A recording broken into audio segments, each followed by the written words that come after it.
Hello, you lovely listeners. I'm Amy. Welcome to the Really Good Conversations podcast, where we will delve into the minds of the business people we have met in the process of launching our first card game.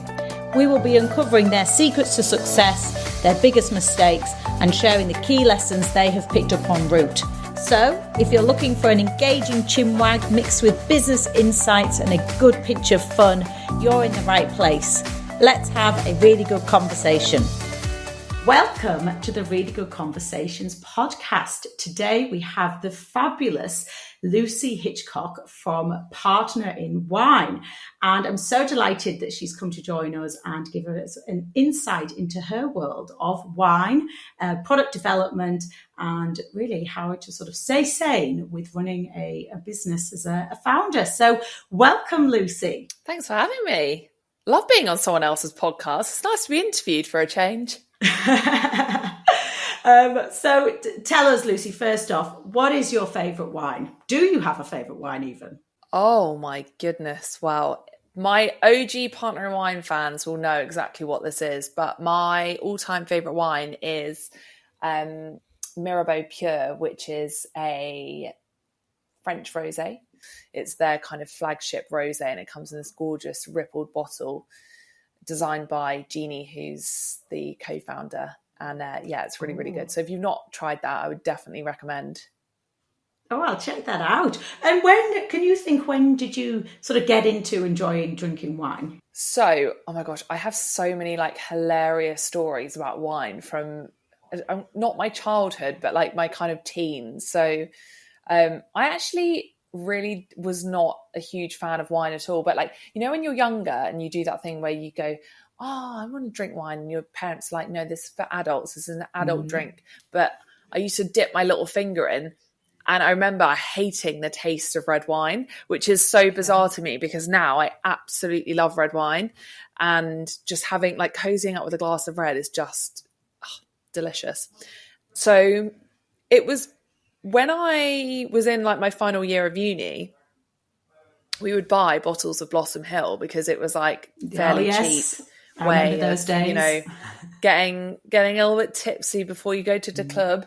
And I didn't really know anything at all about wine. And in fact, even I would go as far to say it is really until I started the business, I didn't know that much about wine. I just knew what I liked then, but wouldn't ever expand outside my comfort zone. So I think probably when I left uni, I started to broaden my horizons a bit. And I'll always remember I went to, with an ex-boyfriend of mine, I went to some fancy restaurant for his birthday.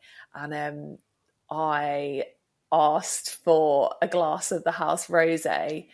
And they were like, oh, we don't do house rosé here, madam. And I was like, oh, okay. So, great. Well, I just picked something from the menu then, I guess, and was looking at the menu like, I have no idea what I'm looking at right now. I don't know what these different meanings are, like what these different French sayings are, etc. And I kind of, I say I vowed from that moment to never be in that position again, but it did take me at least 10 years to kind of get round to actually knowing vaguely or reading a wine menu vaguely, even slightly correctly. So but probably when I left uni, and even more so, I would say like my mid-20s, that was kind of me entering my rosé era. Yeah. And I can imagine can be quite a pretentious industry. I mean, I think we've all sort of experienced some of those situations you've mentioned in restaurants, where you get chatting to people who really feel they're just at another level to you when you're talking about wine. And I totally resonate. I remember for me, red wine just used to be like the last thing left at the house party. So it's like when anything else had run out, you were like, okay, well, now I'll drink the red wine. So it was always, again, through those uni days, that's how I think I sort of associated red wine. And I think the turning point for me with red wine, and if you haven't done this, definitely put it on your list. We did a wine tour in Argentina, Mendoza, and It was amazing, amazing. And also absolutely ludicrous because they gave tourists bicycles and a little paper map where all the vineyards were. And then we just went off cycling, but it was quite busy roads that you were cycling on. And as you can imagine, obviously us British, by the time we have sampled multiple vineyards, we are like wobbling back on these bikes, not really knowing where we are. But predominantly, obviously in Argentina, reds was the main wines that they had at the tasting. And that was, fantastic. And I guess we met one of the vineyard guys, and he actually said, wine's for drinking and enjoying. And if you happen to find a cheap bottle of wine that you enjoy, he was like, you're lucky. Enjoy it. It doesn't matter about the price tag or this or that. Well, I think the thing is about wine is it's very much down to your personal taste. And so yes, there is a lot of wine snobbery, and, and actually I think the industry is trying to do a good job of moving away from it, but you do still have, quite a lot of people set in their ways. Have you yourself felt you've come up against any backlash from people in the industry? Obviously, since you've started the business, and obviously you put out a lot of, fantastic content on Instagram. Have you come across people who are perhaps a bit more close-minded, if you will? No. Do you know what's interesting? I found myself in the room, and the room being, when you find yourself in the room of the industry. And there are other people in the room who potentially maybe don't think that you deserve a place in the room. But the people who invited you into the room very much enjoy having you there. So I would say I've come across some very interesting characters in the past who have been very quick to criticize on social media. The thing is, I'm not claiming to be a wine expert. What I'm doing is sharing my wine journey. And I think that's why people resonate with it so much, because I'm not necessarily using all these words to describe wine in a way that people don't understand, like crunchy. People use the word crunchy to describe wine. What the hell does that mean? Do you know what I mean? So it's just, it's sometimes I don't necessarily feel like I belong in certain rooms, but if I've been invited there, for example, I got invited to a dinner by Vouvray, who are it's an area in France that makes delicious white wines, and also they make sparkling wines, and they want to showcase, they're different. These different wine regions actually have their own boards. So the board, overarching Vouvray, and then the producers fall under the Vouvray kind of appellation. So it was a dinner by them, and there was some very, very serious people in the room there, and I didn't necessarily feel like I belonged, but I was like, do you know what? I've been invited here. This is amazing waste-free restaurant tasting menu in Hackney. I was like, I'm going to bloody enjoy this. Yeah. And I think that's just very representative of work events, to be honest with you. It's not like you're getting to enjoy it with your pals, but if you've worked hard to get there, enjoy it. Absolutely. Oh, I love that. Tell us a little bit then about how you got started with Partner in Wine. What was the drive to start the business, and how did you then start the product development? So I'm going to start this with a backstory, which is that I left my job when I was 23 to start helping small businesses with their social media. I always loved social media. I was like the first one on Facebook at school. I was always like running home to get on Bebo. I was coding my MySpace page. So I was like, this is what I want to do. I want to help small businesses with their social media. And I left my job, went to work with an influencer, and helped her with her socials, her website, etc. This was back in like the heyday when blogging was like, check my blog for this. And I went off to do that, and then I helped various other businesses. Then I was making like a fair amount of money running other people's social media, until I lost two of my biggest clients in 1 month. And I thought, do you know what? This is not a sustainable business or source of income. It's just not. So going back to my roots, my core, I've been developing websites since I was interested in MySpace. So I can code in HTML. And my career was in corporate comms. I worked on huge FTSE 100 company websites. So I kind of knew from a legal point of view, from an SEO point of view, what design needs to be like to go with, you know, the SEO and accessibility to kind of boost that. So I took my knowledge of coding, my knowledge from that, and then I started building websites for people. And it's so funny because I had no idea what to charge at the time. So I was charging people like £300 for a website that would take me months to build. But so I was doing all these things. And my dad would always say to me, I don't know why, why are you helping all these people when you could be doing it for yourself? And my answer to this is that, firstly, I didn't have anything that I enjoy, or like an idea that was really burning enough inside of me to want to go and do. Because if you don't have the passion for something, or you have an initial passion for it and then you lose interest, that is just never going to work, because you are going to resent it. And you are not going to continue with it. It's going to make you unhappy. So you really have to, if you're going to commit to something, be sure that you have enough passion to make it go.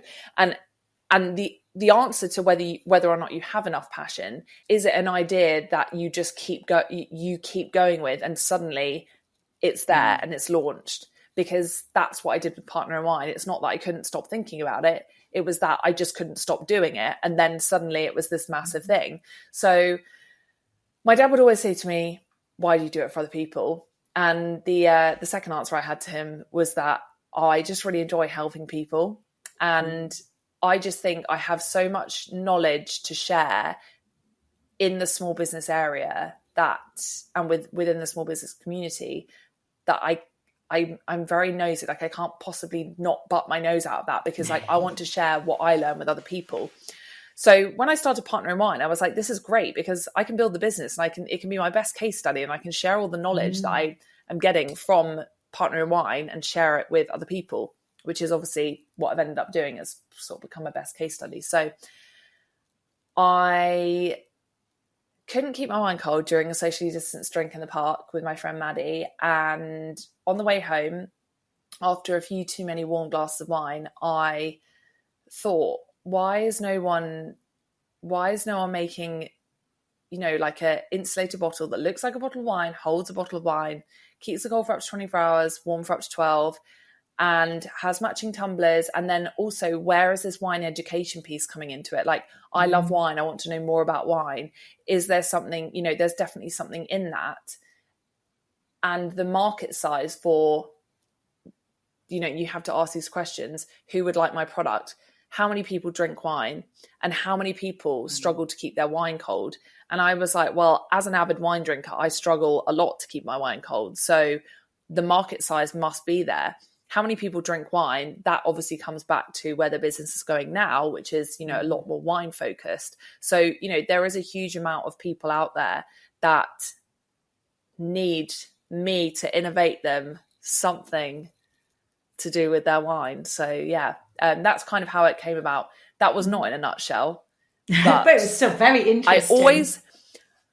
I like to tell the context behind it, because I do think sometimes people are like, oh, it's an overnight success. No.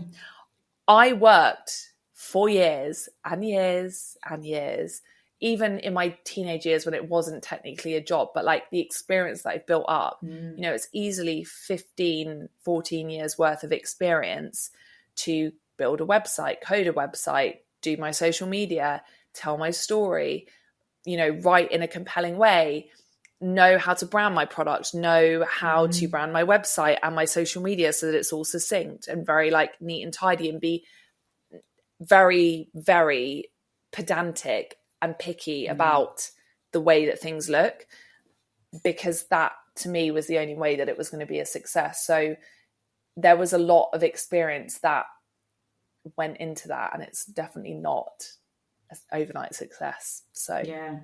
And I think exactly what you've just highlighted, it's you've brought all those skills together that you've learned over the years and working with other businesses, and then ultimately brought all of that together to therefore launch your own product. But it's all the stuff that's happened prior to that that has enabled you to do it and enabled you to do it successfully as well. Versus if it's the other way around, it can be very difficult for some people that, you know, have an idea and they're like, I want to make this product, but then it can be expensive and challenging to then find, okay, I now need to launch a website, and I now need to get on social media, et cetera, et cetera. So if they haven't had any exposure to that world at all, they've got to learn all of that, as well as actually getting the product off the ground as well. Once you obviously, you had the idea, you got going, and I guess give us some insights of, in your world, how the world of, product development starts, or what you've experienced. Well, I've got a few things to say about this, because my products are very, very different in terms of the manufacturing process. So the bottles and tumblers and ice queens, etc., they're, to me, fairly straightforward, because there's not a lot of moving components. You know, they're not made from as many materials. But I think the barriers that people face is still something I face to this day, which is that when you are getting products like this made, over here we expect them to be super cheap. So, you know, some people on that first viral video I had on TikTok, people are saying, oh, the Partner in Wine bottle is £35. It's like, well, so is a Chili's bottle. Like, you can't please everyone, you know, and if people are not going to buy from you, that's fine. Like, you go and crack on and do whatever you're going to do. But over in China, they want you to, if that's where you're manufacturing, and most manufacturers, to be fair, they want you to order thousands at a time. And for a small business, that's just not feasible. So I think I've struck quite lucky with my finding a manufacturer, and they really supported me and helped me. They let me order small units, small volumes. They sorted out the packaging for me. Again, the packaging people let me order in small volumes, whereas I've tried to get alternative quotes and they just are like, nah, you can order 1,000 of each color. And it's like, well, that's not really how my business model kind of works. So that is a challenge, but mainly that's a challenge for when you start developing new products. So last year I launched the Everything Blanket and the Partner in Wine Journal. So I launched the Everything Blanket in May, and I ordered 300 blankets because that was the smallest amount that I could order. And to me, that was like a huge risk because they were expensive. Like, they're really, really expensive to make. And people are commenting underneath. Again, I had a viral video for the launch of the Everything Blanket. People are commenting below going, oh, you can make this for £45. I'm like, by all means, please go and make it for £45, because they are expensive to make. Okay. And it's not even that goes into it. For example, I was on the Dior website today. They sell a blanket for £2,000. Wow. They sell cushions for £500. And I mean, knowing what I know about manufacturing picnic blankets, they don't cost, I mean, obviously they don't cost that much, but like, if I sold my picnic blanket for the same amount, they probably spent the same amount making their blankets as I did my picnic blanket. I'm just making significantly less. So that was a challenge because I had to order so many. Then it went viral and I ended up selling 160 or 180 on launch day. And that kind of resulted in my best sales day ever. Now I'm nearly sold out of the pink blankets, but now I'm resampling, going into new colours. It just takes forever. And for someone that works in a digital space, I'm used to things being done like quick. Next week after, done. Because you can do that when you're working on digital products or services or whatever it happens to be. Whereas making a slight tweak to something, you've got to start again. You've got to go back. You've got to find the colour. You've got to do a swatch. I like getting those swatches sent over to me. And actually, I didn't do this with the sage picnic blanket, and I regret it because the colour is ever so slightly off sage. To me, it might not be to everyone else, but to me, I'm like, it's a little bit not right. And I'm a perfectionist. So making sure that you're getting those color samples, you're getting the fabric samples is super important before you place a bulk order. Like, don't let the wool be pulled over your eyes, because at the end of the day, you know, if you're outlaying tens of thousands of pounds on things, it's just, you know, ludicrous not to have a final production sample in your hands. So that was that. And then my journals were actually made in the UK, which, oh my gosh, it was such a dream to produce those. It's a real roller coaster, and you can listen to people talk about product development all day as well. And you're still going to make mistakes. You're still going to, you know, go, oh, actually, I'm not going to order a sample. I can't be arsed. It's going to take X amount of time to come, and that's going to delay the shipment by 4 weeks. No. Trust me. Get the sample, you know? So it's like having to factor all of that into your timelines. You know, it's having that patience and going, okay, in reality, I need that, even though you're itching to get going. And it can probably be difficult to think, oh, but I'll miss the so-and-so holiday season, or I'll miss a key, you know, selling period. But it's probably sort of having that confidence to sit tight and think it's better to have it that you're happy with versus just rushing it out. And then your customers might buy it and think, well, that was a bit naff, and then you fall under the first hurdle almost. And where for finding, like, particularly factories overseas, because for us the really good conversations is we have equally a UK manufacturer, so that's where ours is made, which again has been ideal for that communication, that correspondence, going and seeing them in person, seeing the factory, you know, seeing their print studio and everything, and that's been really exciting. But what are tips, I guess, from your side for when people are looking further afield and into larger manufacturing factories overseas? Of where do you start? Is it literally just a Googling factories, or is it a bit of an area you can find a directory? It's really, really hard. Don't go on Alibaba and be fooled by thinking that all of these people on there are factories, because they're not. They're most of them probably are agents, and they're going to be charging you more than what you should be paying for your product. So that's the first thing I'll say.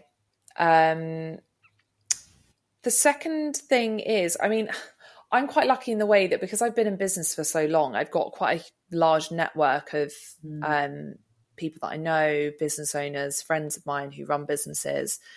And I end up having conversations with various different people. And, you know, sometimes things come up. And, for example, a product that I'm developing for this year, I was speaking to an old friend of mine, and she gets a certain product developed with them, and she said, well, they don't develop what you're developing, but they might do. And then I had a conversation. They were like, oh yeah, like, we've done that before, absolutely no problem. So, you know, and then you know that they're legit, you know that they're a proper factory through recommendations. The only thing I will say, a lot of people aren't happy to give their factory names away, and I understand why, because it is so hard. And the other thing that I've done in the past, which I would really recommend that people do, is there are so many expos around the world where manufacturers go to showcase themselves. You can look up on those websites who the past exhibitors were at those expos, and you can see who the future exhibitors are at those expos, and then you can go onto their websites, etc., and find out the information you need to find out. Love it. You've shared some really great insights there for, you know, just your experience as a product development, and some little tips, because I think for some people it is where the hell do I start, you know, and it is totally alien to them of where they even go. Now, I was keen to also chat a bit. Obviously, you are quite the Wonder Woman, and you've got obviously your digital consultancy, you've got Partner in Wine, and you're wearing many hats, shall we say. So give us an insight how it is, you know, being that predominantly solo founder, and how you create that sort of working smart, work-life balance. How does it all happen behind the scenes? Yes. I do sometimes question my life choices, I'm not going to lie, but I think, to be honest with you, I've definitely felt that as well. Do you know what? I feel far less stressed being on my own though.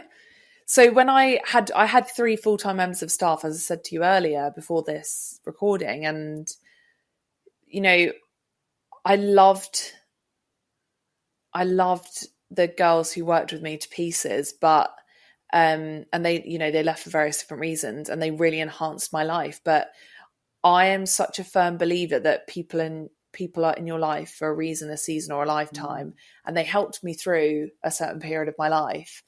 And then I decided, actually, do you know what? I'm going to work on my own. I'm going to employ, you know, I'm going to save the money that I was paying people's salary with, and I'm going to use that money to work with people who can enhance my business in different ways. So freelancers, working with other small businesses, working a little bit.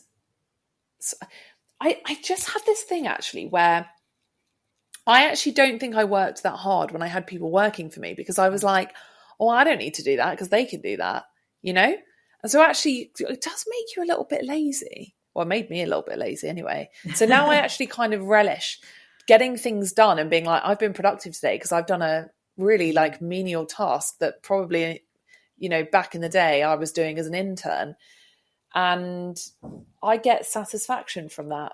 So I find working on my own really enjoyable. I find it less stressful.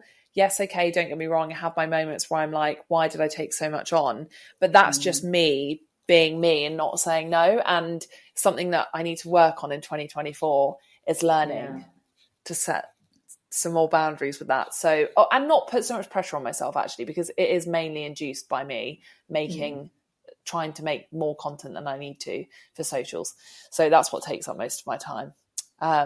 But yeah, I was going to ask, is your social creation, do you think that's one of your key things of a day, week, that is where you spend a lot of your time and energy? Yeah, I mean, I'm not going to lie, I spent most of today making videos for social media. So it's not very structured. And then do you edit at all? Yeah. Awesome. And I can appreciate that as well, because if you do have people who can help you, by the time you perhaps brief somebody on the edit of how you might want to tweak things, it's a bit, you might as well have just done it yourself and then it's done. Well, yeah, I mean, the only thing I will say is, so over Christmas, my friend Freddie, she edited some of my videos for me, and she kind of knows quite well what my style is. So, but the thing is she would have to send it back to me. I would have to add a voiceover. I would have to add the captions. I would then have to add captions to upload to Instagram, but then I would have to upload it to TikTok, add their captions, edit those all over again. So it maybe cuts out like the smallest part of the process. Yeah. But the uploading part still takes like an extra hour once you factor in adding your caption, tagging things you need to tag, then adding the subtitles. It just takes a lot of time. Now, something I like to obviously ask every guest on our podcast is a couple of questions from one of our packs of cards. So I'm going to give you a quick fire 3 questions. And I've picked from the Really Good Conversations for Kids 2 pack. Question number 1. What 3 things would you take to a desert island and why? Oh gosh. Okay, I'll take a book, because I do love a holiday read. I don't read at any other time of the year. I do have a massive pile of business books that stare at me, that make me feel better just purely from the fact that they're there. But I love like a scandalous, trashy, saucy holiday book, and I just feel like that would keep me entertained for a while. So I'd take that. Am I ever getting off this desert island? Oh, I don't know. That's what I'm thinking, because I mean, let's talk about the legalities of this. Yeah, because you can take your book and then when you're finished, you could use it for fire, is what I was thinking. But then that's done. So, well, I'm just wondering how long I'm there for, just because. Let's say you're on it a few months. Okay, I want to take a toolkit. Oh. And I'm assuming like I've got no signal on this island, so otherwise I'd take a laptop and be like, "Hey guys, can someone come and get me? I'm stuck on this island." I would take a toolbox, because I'm going to need some like saws and some nails and stuff to like build myself a nice house out there. Yeah.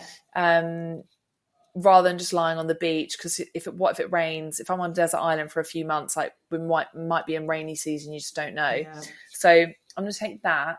And So I've got something to entertain me. I've got something practical. I'm going to take a bottle of squash. Ooh. These are all very random things, aren't they? But I tell you why I'm going to take a bottle of squash.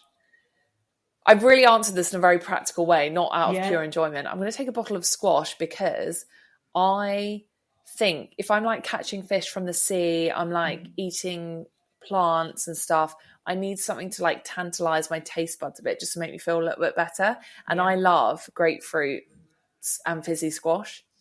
But obviously I won't have fizzy water out there, but I will take my grapefruit squash so that I can make myself a squash on the daily and just make myself feel, ever so slightly better. I love that. And you can get hopefully a bit of like sugar. My God. Yeah, I mean, I'm sorry, I was going to say, I should have said coffee because I can't live without coffee, but I think the squash is a more practical answer. I could go cold turkey. Fantastic. I love them. Question number 2. How would you describe your perfect day? Because I imagine your days are very varied. Working? Up to you. Is this my perfect working day or just my perfect day? Just your perfect day. So it's up to you if that includes work or is outside of work. Okay, let's do like let's do half a day of working, half a day of not working. So my perfect day, I'm going to wake up in the morning. I'm going to have I wake up nice and early. I'm an early riser. So 8 a.m. is like a, good like lion for me. So I'm going to make myself a nice cup of coffee. And I like to sit in bed with my coffee. I have black coffee, by the way. Black coffee, no milk, no sugar. And I like to sit in bed, drink my coffee, have a scroll, see what's going on socials, see what's trending, see if anything's that happen in the world that could potentially be relevant for my day or the way that I need to make content, etc. Then get up, have a shower, wash my hair and blow dry my hair. I love blow drying my hair and putting on makeup. Like it just makes me feel so put together and like I've got my life together, even if I don't. So like that's an instant mood booster for me. And I just think if you're in a bad mood, just do like loads of small little things that'll make you feel better about yourself. So that's what I do next. And then I love food. So my day like heavily always revolves around food. So at the moment, I'm loving berries and yogurt for breakfast. And that's what I'd probably have. But I do also, I like to have breakfast for lunch. So I might have like eggs for lunch or something, or like nice, I don't know, wrap or noodles or whatever. So anyway, after I've done all that in the morning, I would probably go for a dog walk with my mum and dad. Oh, lovely. And maybe stop off for some lunch somewhere. That would be great. And then I would come home and then I would spend the afternoon filming content. Because in the afternoon, the light comes through my living room window, which is where I film all my content. And if it's sunny, they're like quality, the vibes of the video, great. So I'd do that. Then I'd sit down at my desk, do a few emails, see if I've got any invoices to pay, etc. And then I would go to a gym class at my local gym, mainly just because I feel like... So I actually went to the gym for the first time yesterday, not in a class. I went to the open gym and they were very shocked to see me there, I have to say. And they were like, but you're coming on your own, you're not coming to a class. And I was like, no, I couldn't because I had a call at lunch and blah, blah, blah. Anyway, it's a very small, like family run gym and it's just real good vibes. And I realized that going on my own is not good for me because my phone is there. Whereas when I do a class, I leave my phone outside and I often have very, very good ideas at my gym classes.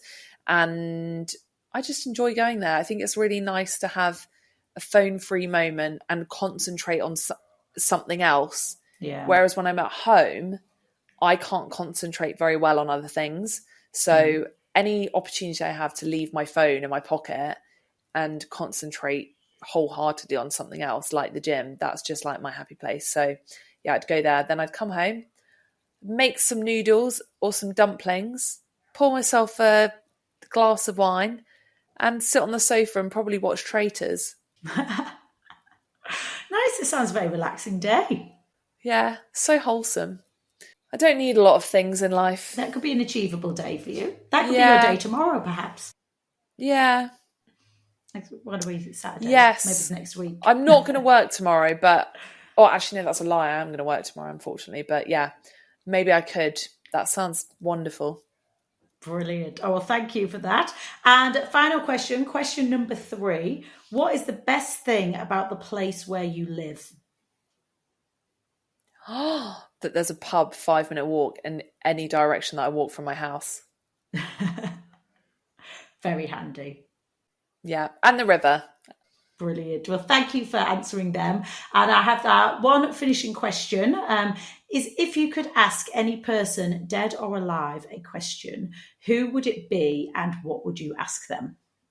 The one person that keeps coming back to mind, and if I ever meet her again, she's going to, I don't know, if she ever listens to anything I ever say about her, and then I meet her again, she's going to be like, oh, there's that crazy girl who's obsessed with me.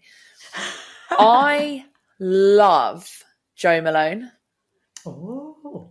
She is just like such an incredible woman. And I always say this on any podcast I go on where they ask me a question like this or something to do, I don't know, something about someone that inspires me. She has had the most extraordinary life full of like trials and tribulations, and I don't think many people know unless you're inspired by her. So definitely read her book, but she also does tell her story a lot more succinctly on other people's podcasts. But she has had the most extraordinary life, and she exited Jo Malone when she was recovering from breast cancer and lost her incredible sense of smell. And she then had like a non-compete for however long, and that's when she started up Jo Loves. And she said, and she always says this on podcasts as well, but she said, never make a life-changing decision on a bad day. And I think that's a piece of advice that has really stuck with me.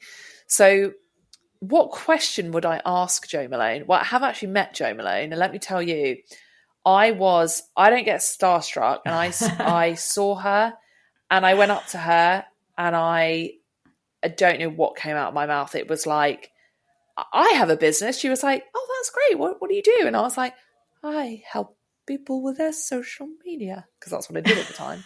And I didn't quite get my words out and comprehend it then. But had I asked her what I wanted to ask her at the time, I would have said I would have asked her what her number one piece of advice would have been for growing her business, or what is the magic potion for success, I think is what I would have asked her. Because Jo Loves now is obviously very, very successful in its own right. Jo Malone is very, very successful in its own right. And I can unpick her story and understand why she was so successful.